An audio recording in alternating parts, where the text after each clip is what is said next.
அபி வந்து ரொம்ப டென்ஷன் ஆயிடுறாங்க. எதுக்காக அப்பா இங்கே வந்துட்டு போறாரு? தேவையில்லாத வேலை ஏன் அப்பா செய்றாரு? அப்படின்னு சொல்லிட்டு டென்ஷன் ஆகி அவங்க வீட்டுக்கு போறாங்க.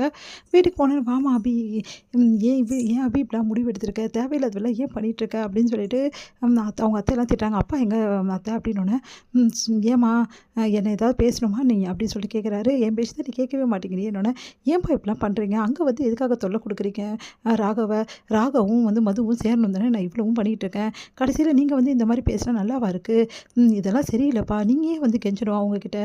என்ன தலையெழுத்தாப்பா உங்களுக்கு?" அப்படின்றாங்க. "ஆமாடி, தலையெழுத்து தான். உன்ன பெத்துட்டோம்ல, அந்த தலையெழுத்து தான்." அப்படின்னு சொல்லிட்டு அவங்க அம்மா வராங்க. அவங்க அம்மா பார்த்துட்டு, "என்னம்மா நீ இப்படி பேசுற? வேற என்னடி பேச சொல்ற? எங்க பேச்ச கேட்க மாட்ட, யார் பேச்சையும் கேட்க மாட்ட. ஏன் நீ இப்போ புகுந்த வீடு போயிருக்கியே, அவங்க பேச்சையும் கேட்க மாட்ட. பெரியவங்க அவங்க ஒருத்தவங்க இருக்காங்க பாட்டி, அவங்க பேச்சையும் கேட்க மாட்ட. யார் பேச்சையும் கேட்காம நீயா ஒரு முடிவுக்கு எடுப்ப. அதனால நாங்க எல்லாரும் அதுக்கு கட்டுப்படணும்." அப்படி தானே சொல்லிட்டு இருக்க. உன் வாழ்க்கைய என் கண் எதிரவே நீ அழிக்கிறத என்னால பார்த்துக்க முடியாதுடி. அதுக்கு நான் இந்த உலகத்துல இருக்கக்கூடாது அப்படின்னு. "ஏம்மா இப்படிலாம் பேசிட்டு இருக்க?" அப்படின்றாங்க. "வேற என்னடி நான் பேசுறது? நான் என்ன பேசுறது? உன்ன மாரி ஒரு பொண்ண நான் என்னத்த பேசுறது?" அப்படின்னு சொல்லிட்டு பயங்கரமா அழறாங்க. "அப்பா நீங்களாவது சொல்லுங்கப்பா அம்மாகிட்ட. அம்மா ஏன்ப்பா இப்படி புரிஞ்சுக்காம நீ தாம்மா புரிஞ்சுக்காம நடந்துருக்க. நான் அம்மாக்கு என்னம்மா சொல்றது?" அப்படி. "இங்க பாருங்க, எல்லாருக்கும் ஒரே விஷயம் தான் சொல்றேன்.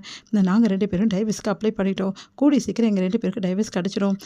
அதுக்கப்புறம் என்ன, மதுவும் அதுக்கப்புறம் ராகவுக்கும் கல்யாணத்த நல்லபடி முடிச்சுட்டு அங்கேருந்து நான் இங்க வந்துருவேன். அதுக்கப்புறம் என் வாழ்க்கை என்ன போதோ போட்டும். என் அப்பாவுக்கு மகளா, உங்களுக்கு எல்லாருக்கும் மகளா நான் இங்கேயே இருப்பேன்." அப்படின்னோனே அப்படியே டென்ஷன் ஆயிடுறாங்க. நம்ம வந்து அபியோட அம்மா உடனே போயிட்டு செம்ம கடுப்பாயிடுறாங்க. உடனே உள்ளே போறாங்க. உள்ளே போயிட்டு கதவு சாத்தி தவறான முடிவுக்கு போயிடுறாங்க. இங்க வந்து அபி வந்து அத பார்த்துட்டு பயங்கரமா அழறாங்க. "அம்மா ப்ளீஸ்மா வந்துரும்மா, சொன்னா கேளும்மா. நான் அப்பா, அம்மா இந்த மாரி தவறான முடிவுக்கு போயிருக்காங்கப்பான்னோனே." அவங்க அப்பா அதிர்ச்சி அடைகிறாரு. எல்லாருமே அதிர்ச்சி அடைகிறாங்க. "அம்மா ப்ளீஸ்மா, நான் வரமாட்டேன்டி. நான் வரணும்னா எனக்கு நீ ஒரு சத்தியம் பண்ணி குடு. அப்போ மட்டும் தான் நான் வருவேன். இல்ல நான் வரவே மாட்டேன். உன் வாழ்க்கைய நீயே கண்ணு எதிர அழிச்சுக்கிறது என்னால பார்க்க முடியாது. உன் வாழ்க்கை இந்த உன் கையாலேயே அழிகிறத நான் பார்த்துட்டு இருப்பேன்னு நினச்சிட்டு இருக்கியா? அது என் கனவுலயும் நடக்காதுடி. நான் ஒத்துக்கவே மாட்டேன். நீ வந்து எனக்கு சத்தியம் பண்ணி குடு. நான் அப்பதான் மட்டும் தான் நான் வந்து கதவ திறப்பேன். அம்மா ப்ளீஸ்மா, தயவு செய்து கேட்குறேம்மா. நீ என்ன சொன்னாலும் நான் செய்றேம்மா. தயவு செய்து எதுவுமே பண்ணாதம்மா ப்ளீஸ்மா. நான் சொல்றத நீ கேட்கலனா, அதுக்கப்புறம் நீ நினச்சாலும் சரி என்ன தடுக்க முடியாதுன்னு" சொல்லிட்டு கதவ திறக்குறாங்க. ஆமான்னு சொல்லிட்டு ஓடி போய் வந்து அப்படியே அபி கட்டிக்கிறாங்க. எல்லாருமே பதறி போய், "ஏன்டி இப்படிலாம் பண்ணேன்னு?" சொல்லிட்டு அவங்க வீட்டுக்காரர் கேட்குறாரு. "என்ன இப்படி பண்ணிட்டியே?" அப்படி சொல்லிட்டு வந்து அபியோட அத்தையும் வந்து அபியோட அம்மாவ கேட்குறாங்க. நான் எனக்கு எந்த வழின்னே தெரியல. என் பொண்ணோட வாழ்க்கைய காப்பாத்த என் உயிர குடுக்குறனாலும் நான் குடுத்துருவேன்." அப்படின்னு சொல்லிட்டு அவங்க சொல்றாங்க. அத கேட்டு எல்லாருமே அதிர்ச்சி அடைறாங்க. அபிகிட்ட வந்து, "சொல்லு அபி, எனக்கு சத்தியம் பண்ணி குடு.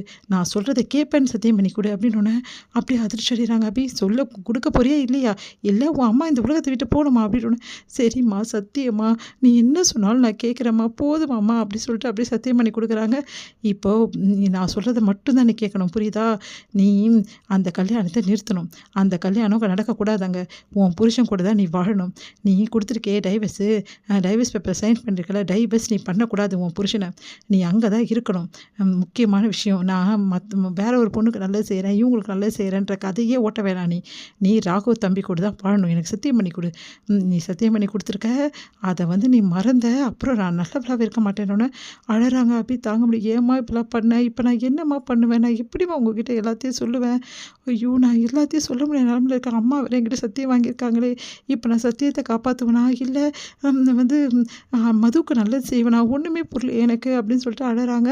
"இங்க பாருடி, எனக்கு சத்தியம் பண்ணி குடுத்துட்டு, அங்க போயிட்டு மதுவுக்கும் உன் புருஷனுக்கும் கல்யாண ஏற்பாடு ஏதாவது பண்ணேன்னு எனக்கு தெரிஞ்சது, அப்புறம் உன் அம்மாவ நீ இருக்கவே இருக்க மாட்டா இந்த உலகத்துல. ஞாபகம் வச்சுன்னு போணும்னு." அதிர்ச்சி அடைறாங்க அபி.